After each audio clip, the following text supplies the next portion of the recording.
কেউ যদি কোনো গণকের কাছে যায়, তারপর গণককে কিছু জিজ্ঞাসা করে, আমার টাকা হারিয়ে গেছে দেখেন তো, বা এই জিনিস হয়েছে একটু দেখেন তো, তার বলা কথাকে যদি বিশ্বাস করে, আল্লাহর নবী বলেছেন 40 দিন তার ইবাদত কবুল হবে না, 40 দিন তার সালাত কবুল হবে না। গণকের কাছে যায় যে যারা, তারা মুশরিক। আল্লাহ রাসূল বলছেন, মানা আতা আররাফান ফাসালাহু, কেউ যদি গণকের কাছে আসে, এরকম লোকের কাছে আসে, ভাগ্য পরীক্ষা করে, তার হারিয়ে যাওয়া জিনিসকে জানতে চাই, তাহলে ও কোরআন মাজিদকে অস্বীকার করলো, মুহাম্মদ সাল্লাল্লাহু আলাইহি সাল্লামকে নাকচ করে দিল, ও যেন নবীকে অস্বীকার করলো, কোরআন মাজিদকে অস্বীকার করলো। মহা পাপী, বড় পাপী যারা এরকম করে, যারা গণকের কাছে যায়, তারা বড় মুশরিক। সাবধান থাকতে হবে। রাসূল সাল্লাল্লাহু আলাইহি সাল্লাম বললেন, মান হালাফা লিগাইরিল্লাহ ফাকাদ আশরাকা, কেউ যদি আল্লাহ ব্যতীত অন্যের নামে কসম খায় তাহলে শিরক করলো। কেউ যদি আল্লাহ ব্যতীত অন্যের নামে কসম খায় তাহলে শিরক করলো। কেউ যদি 2 চোখের কসম খায় তাহলেও সে মুশরিক। কেউ যদি মায়ের কসম খায় তাহলেও সে মুশরিক।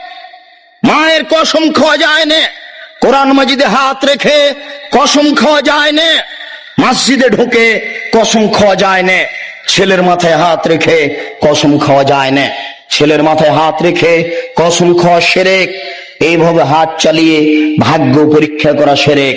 টিয়া পাখির মাধ্যমে ভাগ্য পরীক্ষা করা শিরক। হাতের দাগ দেখে ভাগ্যের কথা বলা শিরক।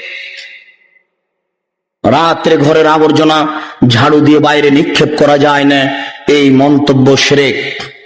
রাত্রে গাছের ফল পাড়া যায় না, এই ধারণা শিরক। রাত্রে মানুষকে বাকি দোকানের জিনিস বাকি বিক্রয় করা যায় না, দেওয়া যায় না, এই ধারণা শিরক। রাত্রে মানুষকে জিনিস কর্জ দেওয়া যায় না, এই ধারণা শিরক। সকালে সকালে দোকানের জিনিস বাকি বিক্রয় করা যায় না, এই ধারণা করা শিরক। অপবিত্র অবস্থায় ঘর ঝাড়ু দেওয়া যায় না। আপনার স্ত্রী, আপনার বৌমা অপবিত্র অবস্থায় ফরজ গোসল না করে ভাত রান্না করতে পারে না, ঘর ঝাড়ু দিতে পারে না, এইগুলি ধারণা করা শিরক। আপনার স্ত্রী, আপনার বৌমা অপবিত্র অবস্থায় ফরজ গোসল না করে সব কিছু করতে পারে, ঘর ঝাড়ু দিতে পারে, ভাত রান্না করতে পারে, ভাতের পাতিল থেকে ভাত বের করতে পারে, মানুষকে খাবার দিতে পারে, পারে না নামাজ পড়তে, সালাত আদায় করতে, পারে না কোরআন তেলাওয়াত করতে, এ ব্যতীত যা কাজ আছে সবকিছুই করতে পারে। দিনাজপুরের জনৈক হেডমাস্টার আমাকে বলছেন, আব্দুল রাজ্জাক সাহেব, একটা গোপন জিজ্ঞাসা আপনার কাছে করছি, মনে কিছু নিয়েন না। আমরা অপবিত্র অবস্থায় রাত্রে ঘুম থেকে উঠে বা বিছানা থেকে উঠে হাতে রুমাল জড়াই। হাতে রুমাল জড়ানোর পরে ওই যে দরজাতে যে খিল আছে, বন্ধ করা আছে খিল, ওটা বুঝেন কি? ওই খিলটা হাতে গামছা জড়ানো অবস্থায় খুলে